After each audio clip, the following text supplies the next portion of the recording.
इस लेक्चर में हम पढ़ने जा रहे हैं Rowlatt Act, satyagraha launched against the Rowlatt Act and Jallianwala Bagh massacre. सबसे पहले मैं आपको बताऊंगा what was the Rowlatt act.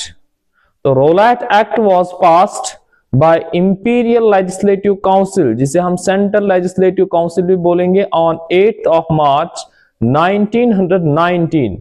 It was a draconian act which crushed the basic civil liberties of Indian citizens। Basic civil liberties में क्या क्या आता है, जैसे right to speech, freedom of expression, right to assemble peacefully. तो इन चीजों को क्रश किया गया और एक सस्पिशन की बुनियाद पर, शक की बुनियाद पर जो है किसी भी आदमी को अरेस्ट किया जा सकता है, डिटेन किया जा सकता है, और उसे कोई भी राइट नहीं होगा for a trial in a court of law for a period of 2 years। यानी कि this act empowered the British authorities or British police to arrest any person or to put that person behind bars without any trial in a court of law for a period of 2 years।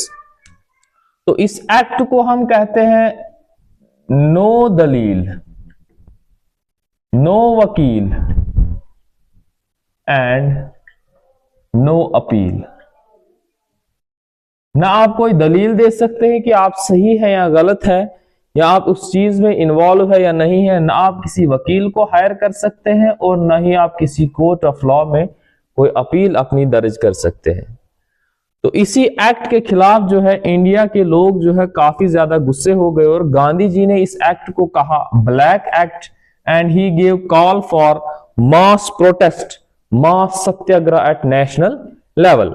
तो गांधी जी ने सबसे पहले जो है सत्याग्रह सभाज को organise करना start किया, सत्याग्रह सभाज, in order to mobilise the masses and to make people familiar about the सत्याग्रह।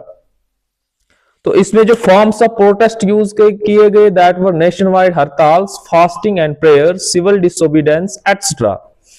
और ये जो सत्याग्रह थी, जो ऑल इंडियन सत्याग्रह थी, national level satyagraha, that was to be launched on 6 April 1919।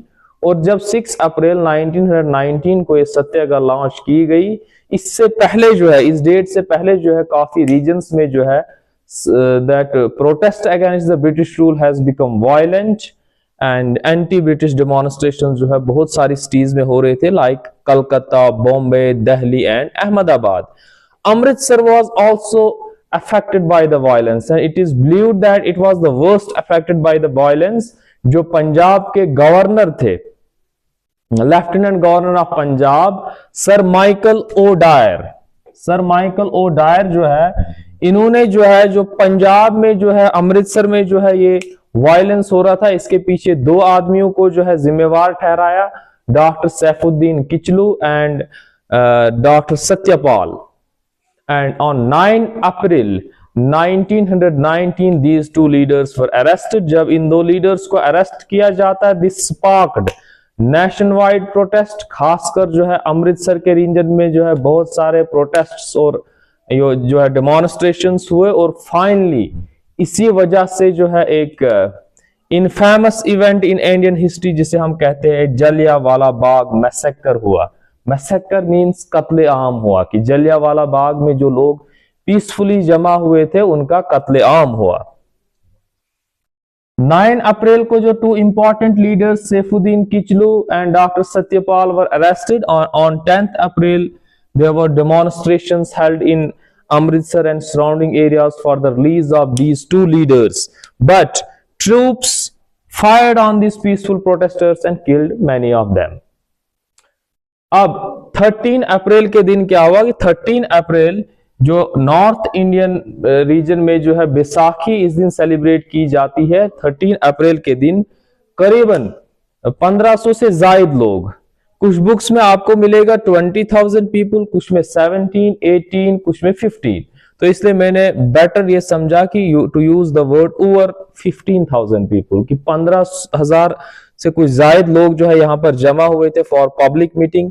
और इन लोगों में ज्यादातर लोग जो है वो लोकल्स थे, कुछ थे some were the pilgrims of Golden Temple and some were the peoples of surrounding regions जो वहां बैसाखी सेलिब्रेट करने आए थे, उन्हें इस डेवलपमेंट के बारे में कुछ पता नहीं था, वो बैसाखी सेलिब्रेट करने आए। तो यहाँ पर पब्लिक मीटिंग हुई, और पब्लिक मीटिंग रोलैट एक्ट के खिलाफ हुई। और पब्लिक मीटिंग किस बारे में हुई कि हमारे 2 इंपॉर्टेंट लीडर्स को जो है वो रिलीज किया जाए। और सडनली अचानक ही क्या होते हैं कि ब्रिगेडियर जनरल आर डायर, देखो ये Michael O'Dwyer was the lieutenant governor of Punjab, but general R Dyer या general Dyer was the brigadier of British police at that time. He arrived with his troops. उन्होंने जो है जो exits थे जलियांवाला बाग के, उनको बंद कर दिया गया, ब्लॉक कर दिया गया, and indiscriminately fired upon the masses. और ये फायरिंग लगभग 10 मिनट तक कंटिन्यू रही, और ये माना जाता है कि 1000 के करीब लोग जो है इसमें मारे गए, एंड 1500 पीपल वर wounded.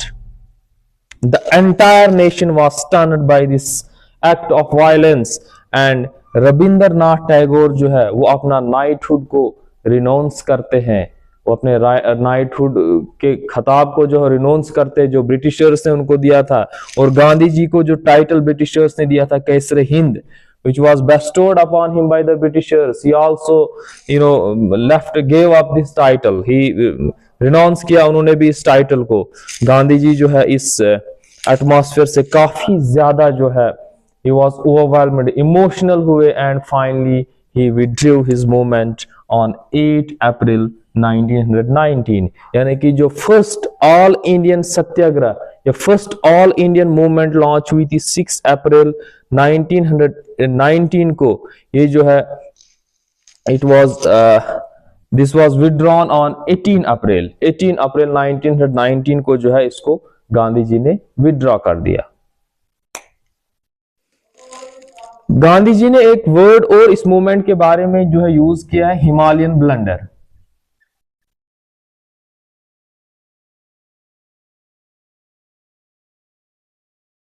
जो है satyagraha against Rowlatt Act was described by Gandhi ji as Himalayan blunder. उन्होंने कहा कि ये मुझसे एक ब्लंडर हो गया। First of all I should have taught the masses what actually the satyagraha is.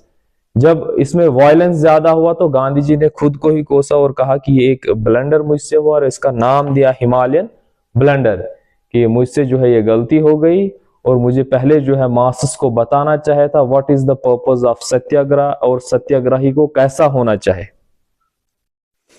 फिर आगे जो है 14 अक्टूबर 1919 इसी साल जो है एक कमिटी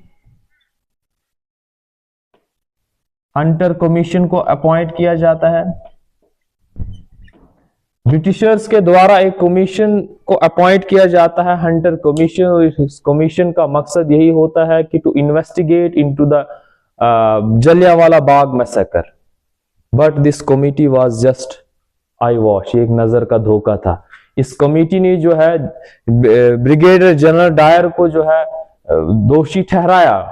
ये कहा कि जो है जो इन्होंने एक्शंस किए दैट वर अनजस्ट, वो एक्शंस जो है वो सारे के सारे अनजस्ट थे, जो भी इन्होंने काम किया वो सही नहीं था, and he was forced to resign his job, but no serious penalties were imposed on him, कि इसको किसी तरीके की कोई सजा नहीं सुनाई गई।